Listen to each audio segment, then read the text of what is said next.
হরে কৃষ্ণ বন্ধুগণ, ভগবান আমাদের সকলকে একটি সুন্দর সুবর্ণ সুযোগ দিয়েছে নিজেদের জীবন পরিবর্তন করার জন্য, নিজেদের মনুষ্য জন্মটা সার্থক করার জন্য। আজকে আমি যে ব্রত নিয়ে কথা বলছি সেটাকে আপনারা কেউ নিয়ম সেবা বলেন, কেউ দামোদর ব্রত বলেন, কেউ বা কার্তিক ব্রত বলেন।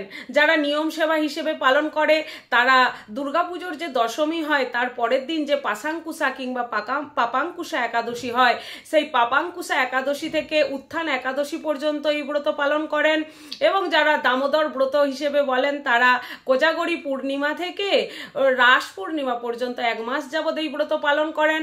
আবার কেউ কেউ বা তাদের গুরু মতে কার্তিক মাসের 1 তারিখ থেকে প্রহলা অগ্রহায়ণ পর্যন্ত এই ব্রত পালন করেন।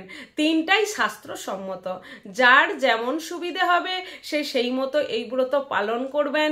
কারণ এই ব্রত যদি না পালন করেন তাহলে কয়েক কোটি কল্প পর্যন্ত নরকের যন্ত্রণা ভোগ করতে হয়, আর জীবনে মনুষ্য জন্ম পাওয়ার সুযোগ আপনি লাভ করবেন না। আমরা সবাই জানি 3টি পবিত্র মাসের মধ্যে সর্বশ্রেষ্ঠ মাস হলো কার্তিক মাস। এই মাসে দীপদানের মাহাত্ম্য অপরিসীম। যদি এই মাসে আমরা একটি ঘিত প্রদীপ দামোদর ভগবানের উদ্দেশ্যে প্রজ্বলিত করতে পারি তাহলে জীবনে আমাদেরকে কোনোদিন নরকের যন্ত্রণা ভোগ করতে হবে না, জমালয়ে অধপতিত হতে হবে না, জন্মার্জিত সমস্ত পাপ থেকে অতি সহজেই মুক্তি লাভ করে কৃষ্ণ প্রেমভক্তি লাভ করা যায়। আমরা অন্য মাসে যে ভগবানের উদ্দেশ্যেই কর্ম করি না কেন তার সহস্র গুণ ফল কিন্তু লাভ করা যায় না, কিন্তু এই কার্তিক মাসে আমরা যদি 4 মালা হরিনাম জপ করি 4000 গুণ ফল লাভ করতে পারবো। আমরা যদি 4 বার বৃন্দাদেবী পরিক্রমা করি 4000 বার বৃন্দাদেবী পরিক্রমা করার ফল অনায়াসে লাভ করব। আমরা যদি এই মাসে একটি দীপ প্রজ্বলন করতে পারি তাহলে আমরা অতি সহজেই মান, যশ, প্রতিষ্ঠা, ধন, ঐশ্বর্য এবং সর্বসুখ লাভ করতে পারি।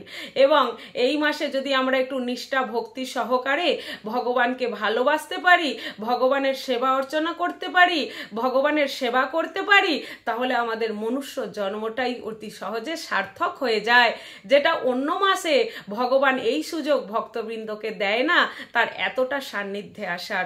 তাই এই মহা কার্তিক মাসে, দামোদর মাসে, নিয়ম সেবা মাসে ভগবান প্রত্যেক ভক্ত, পাপী তাপী, অধম পতিত সকলকে সুযোগ দিয়েছেন তার সান্নিধ্যে আসার জন্য। তাই সবাই এই সুযোগ হেলায় হারাবেন না। দেখুন, আর যে 80 লক্ষ জনই আছে ভগবান কিন্তু তাদেরকে এই সুযোগ দেয়নি যে এই দামোদর ব্রততে তারা ভগবানের উদ্দেশ্যে একটি দীপ প্রজ্বলিত করবেন। কারণ আর 80 লক্ষ জনিতে ভগবান 2টো হাত দেয়নি, একমাত্র 4 লক্ষ সাধের মনুষ্য দেহেই ভগবান কৃপা করে 2টি হাত দিয়েছেন, যে হাত দিয়ে সুন্দর করে ঘৃত প্রদীপ সাজিয়ে তাতে একটু কর্পূর দিয়ে ভগবানের উদ্দেশ্যে দীপ প্রজ্বলন করতে পারেন। তাই এই সুযোগ হেলায় না হারিয়ে, আর এই দুর্লভ মনুষ্য জন্ম হয় কি না হয়, অবশ্য ভগবানের উদ্দেশ্যে একটি করে দীপ প্রজ্বলন করবেন। ভগবানের চরণে 4 বার, ভগবানের উদরে 2 বার, মুখমণ্ডলে 3 বার, 4, 2, 3, 9 বার এবং সর্বাঙ্গে 7 বার ভগবানকে দীপদান করবেন। যেমন করে ঘড়ি চলে, ঘড়ির কাঁটা যেদিকে চলে ঠিক তেমনভাবেই দীপ আপনি ঘোরাবেন ভগবানের উদ্দেশ্যে এবং সর্বশেষে আকাশের দিকে একবার ঘুরিয়ে দীপ প্রজ্বলন বিশ্রাম দেবেন। এবং দীপ প্রজ্বলিত করতে করতে সুন্দর করে ভগবানের যে দামোদর অষ্টকম আছে সেইটি গাইবেন। নমামি সরং সচ্চিদানন্দ রূপম লসৎকুণ্ডলং গোকুলে ভ্রজমানম যশোদাভিয়োলোকলাধবাবমানং পরামিষ্ট মত্তং তত দ্রুত গোপা। এমন করে যে শ্লোকগুলো আছে দামোদর অষ্টকমের সেই সুন্দর শ্লোকগুলো গাইবেন এবং ভগবান দামোদরের কাছে প্রার্থনা করবেন, রাধা দামোদর মোরে দয়া করো, রাধা দামোদর মোরে কৃপা করো। এইভাবে প্রার্থনা করবেন যেন আর জন্ম মৃত্যুর চক্কর আমাদেরকে পারাপার না হতে হয়, যেন আমরা আমাদের দুর্লভ মনুষ্য জন্মটা সার্থক করতে পারি, ভগবানের চরণে অতি সহজেই যেন আমরা ঠাঁই পেতে পারি। এই হিসেবে ভগবানকে দীপদান করবেন। এই মাসে কিছু নিয়ম মেনে চলতে হয়। যারা আমিষ আহার করেন তারা সবাই কৃপা করে এই আমিষ আহার ত্যাগ করে নিরামিষ আহার করবেন, এবং যারা ইতিমধ্যে কৃষ্ণ ভক্ত তারা চাইলে হবিষ্যান্ন গ্রহণ করবেন। হবিষ্যান্ন মানে বুঝতেই পাচ্ছেন, শুধুমাত্র আতপ চাল, ডাল, আলু একসঙ্গে দিয়ে সেটা সেদ্ধ করে ঘি দিয়ে পেতে পারেন। কোনো রকম তেল, ঝাল, মশলা জাতীয় জিনিস চলবে না। আর রাতের বেলা শুকনো আহার, রুটি, পরোটা এগুলো ভেজে পেতে পারেন, তবে তেল, ঝাল, মশলা একেবারেই নিষিদ্ধ। যারা হবিষ্যান্ন পাবেন তারা তেল, সাবান ইত্যাদি ব্যবহার করবেন না, এবং কোনো রকম ক্ষৌর কর্ম এই মাসে করবেন না, ভূমিতে শয়নে যাবেন। আর যারা আমিষ আহার ভোজন করেন, যারা এই মাসটা নিরামিষ আহার করবেন বলে ঠিক করেছেন, তারা অন্তত এই কিছু জিনিস বাদ দেবেন। যেমন প্রথমেই বলি শিম, বরবটি। কারণ যদি শিম, বরবটি এই মাসে ভোজন করেন তাহলে শাস্ত্রে বলা আছে তাকে 1 কোটি কল্প পর্যন্ত নরকের যন্ত্রণা ভোগ করতে হয়। তাই এইভাবে যদি শিম, বরবটি ভোজন করেন তাহলে মহাপাপের শেষ থাকবে না। তাই এই মাসে শিম, বরবটি, পটল, বেগুন, শাক, ডাল, এই ডালের মধ্যে পড়ে বিউলির ডাল, এগুলো অড়হর ডাল, এইগুলো থেকে অবশ্য দূরীভূত থাকবেন। পেঁয়াজ, রসুন আপনারা তো জানেন, মুসুর ডাল, পেঁয়াজ, রসুন এই সবের থেকে যতটা পারবেন দূরে থাকবেন। এবং আমি আগেই বলেছি যে এই মাসে যদি 1 মালা হরিনাম করেন তাহলে 1000 মালা করার সমান ফল আপনি লাভ করবেন।